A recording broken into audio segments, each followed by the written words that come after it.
Today we shall discuss the other two, age-specific fertility rate.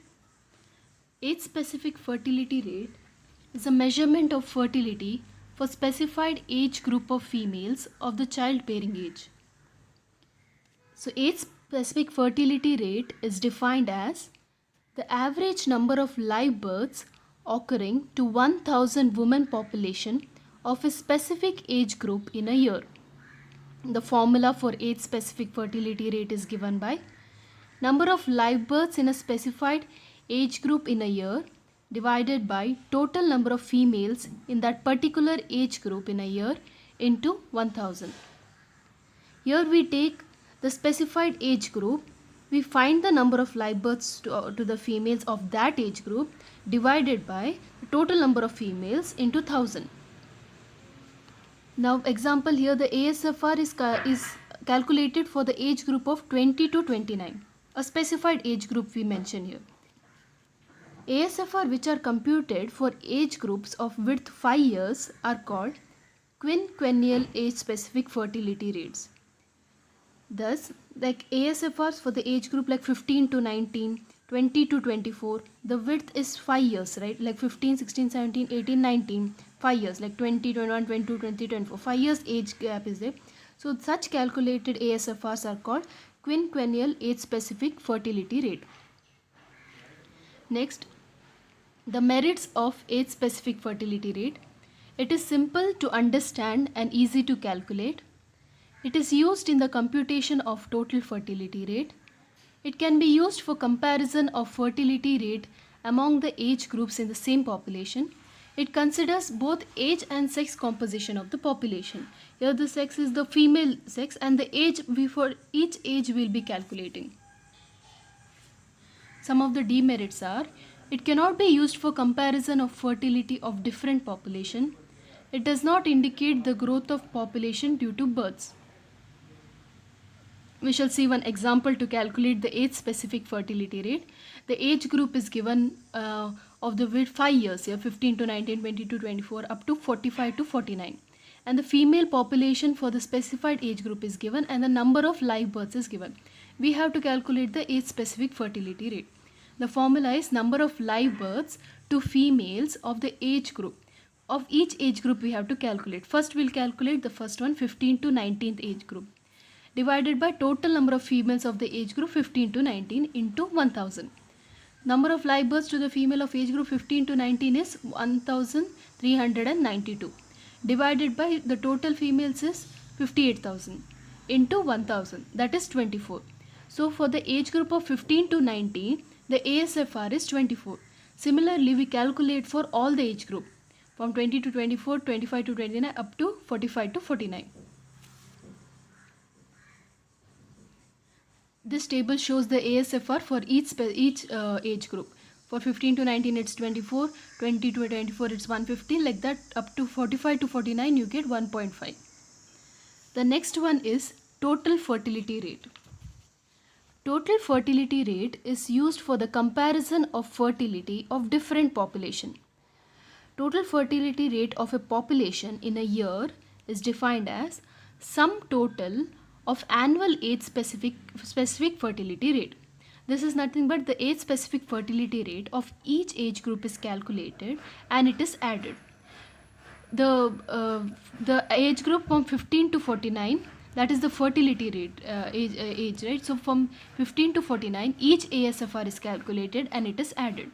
So the formula is given by TFR is equals to summation I 15 to 49 ASFR, which gives the total fertility rate. When quinquennial age groups are given, like if the age groups in years is given like in 5 years difference, like 15 to 19, 20 to 24, then the formula is simple, just 5 into sum of the quinquennial ASFRs. You calculate the ASFRs for each of the age group and add it and then you multiply it by 5. The merits of total fertility rate. It is used for comparing the fertility rate of different populations. It gives due weightage to age composition. It considers only female population of childbearing age. Demerits are, it does not indicate the rate of growth of population due to births. It is based on an assumption that all women survive throughout. They never mentioned that the women were like, are they till the end of the age, are they alive or not. So these are the some of the merits and demerits. Let's say example to calculate total fertility rate. The quinquennial age specific rates for women of childbearing age group of community are 25, 60, 70, 40, 20, 12 and 5. Compute the total fertility rate. For quinquennial age specific fertility rate, we have already the ASFRs given. So you have to just add the given ASFRs and then multiply it by 5. So the total 25 plus 60 plus 70 plus 40 plus 20 plus 12 plus 5 gives you 232. That is the quinquennial ASFR. Then you multiply it by 5. That gives you the total fertility rate. Next example, you see the quinquennial age specific fertility rate for women for childbearing age group of a community are also given. Calculate TFR. This is also same. You add all the quinquennial ASFRs and multiply by 5.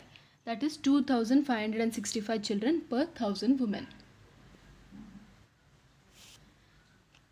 The next is reproduction rates.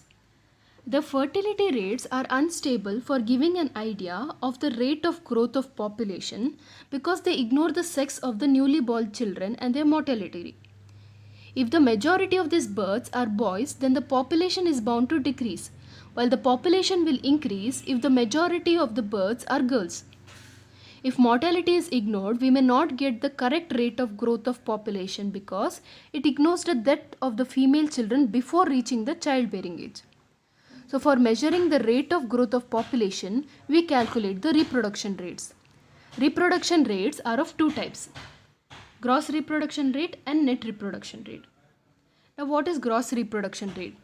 It is refined measure of fertility which accounts for future mother. GRR is defined as the sum of annual WSFR is woman specific fertility rate of the entire reproductive span without mortality. It shows the rate at which mothers would be replaced by daughters and the old generation by the new, if no mother died or migrated before reaching the upper limit of the childbearing age, that is 49 years. So GRR is computed by the formula I into summation 15 to 49 WSFR, where I is the magnitude of the age class. Like if the magnitude, in the previous example, we saw the age group is 15 to 19, 20 to 25. That is the magnitude, like 5. The width is 5. So that is the magnitude of the age class. WSFR is calculated by FBX divided by FPX into 1000, where FBX is the number of female births to a woman of age X during the given period in the given community, and FPX is the number of females of age X during the given period in the given community into 1000. In the later example, we'll get to know how to calculate it. First, let's see the merits and demerits. Merits is, it is useful for comparing fertility in different areas or in the same area at different time periods. It has an advantage over the total fertility rate because in its computation, we take into account only the female babies who are the future mothers. Some of the demerits are, it ignores the current mortality. All the girls born do not survive till they reach the childbearing age. Let's see an example to calculate the gross reproduction rate. The age group is given, the female population is given, and the female births are given. So first, before finding GRR, we have to find WSFR. So WSFR for each of the age group should be calculated. That is FBX divided by FPX into 1000. Now FBX for the age group 15 to 19, that is number of female births to women of age X during the given period in the given community, for 15 to 19 is 20. That is the number of female births is 20. Divided by total number of females, that is 1000. So 20 divided by 1000 into 1000, that is 20. So for that age group, WSFR is 20. Similarly, for all the age group, WSFR is calculated and then you add all the WSFR. That is summation WSFR. So GRR is I into WSFR, the sum of all the WSFR. So I is what? 5. The age group, the magnitude is 5. The width is 5 years. 15 to 19, 22, 24. The width is 5 years. So 5 into the sum is 270.4. So that will give you 1352 female births per 1000 women of childbearing age. So therefore, the GRR per woman is 1352 divided by 1000, that is 1.352 female births. Since the rate is greater than 1, the population is increasing. Here I forgot to mention, if GRR per woman, we have to calculate GRR per woman. If it is 1, it indicates that the current generation of females of childbearing age will remain itself on the basis of current fertility rate without mortality. If the GRR per woman is 1, then it indicates the current generation of female child will maintain itself, will remain itself. If it is less than 1, the population will decline. If it is more than 1, the population would increase. Here the GRR per woman is 1.352, which is greater than 1. So the population is increasing. The next one is net reproduction rate. The gross reproduction rate takes into account current fertility rate but not current mortality. To take into account the factor of mortality in measuring population growth, we use net reproduction rate.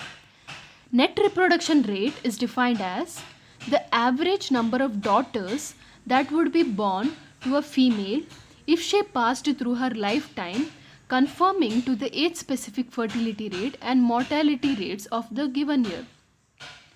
Net reproduction rate is the number of female children surviving till their reproductive ages of number of female children to one woman as she passes through childbearing age.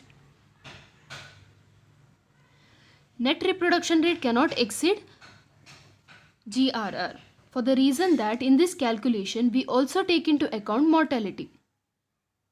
Both the rates will be equal when all the newly born daughters reach the childbearing age and pass through it. The net reproduction rate is computed by the following formula. I into summation 15 to 49 WSFR into S. Here the extra one is S, where S is nothing but the survival rates, and I is the magnitude of age class. So WSFR is female births divided by female population into 1000, that is FBX divided by FPX into 1000, and S is the survival rate. Let's see the merits and demerits. It takes into account current fertility and current mortality. It will show a tendency of increase or decrease in population. Demerits. It assumes constant rates of fertility and mortality over a generation. In actual life, both of these rates go on changing. The population of a country may be depleted more by migration than by declining birth rate. It cannot be used for forecasting future population changes. Let's see an example to calculate the net reproduction rate from the data given below. The age group in years is been given, the female population is given, female birth is given, and survival rates is given. The formula is nothing but I into summation WSFR into S. So first we calculate the WSFR for each age group. After that we multiply that each WSFR of each age group into the survival rates. That is WSFR into S for the each age group is calculated. Then you add all the WSFR into S. The last column you add all of them. Now you substitute in the formula. NRR equals I into the sum of all those. I is 5. 5 into 356.56, that is 1782.8 female births per 1000 women of childbearing age. So NRR per woman is 1782.8 divided by 1000, that is 1.7828 female births. Now even in this, if the NRR per woman is below 1, it indicates declining population, and if it is more than 1, the population has a tendency to increase, and if the NRR per woman is exactly 1, it indicates that on the basis of current fertility and mortality rate, a group of newly born females will exactly replace itself in the new generation. That is, the population will be constant in simple terms. So now since the NRR per woman is greater than 1, the population is increasing. We shall study the next few topics in the next class. Thank you.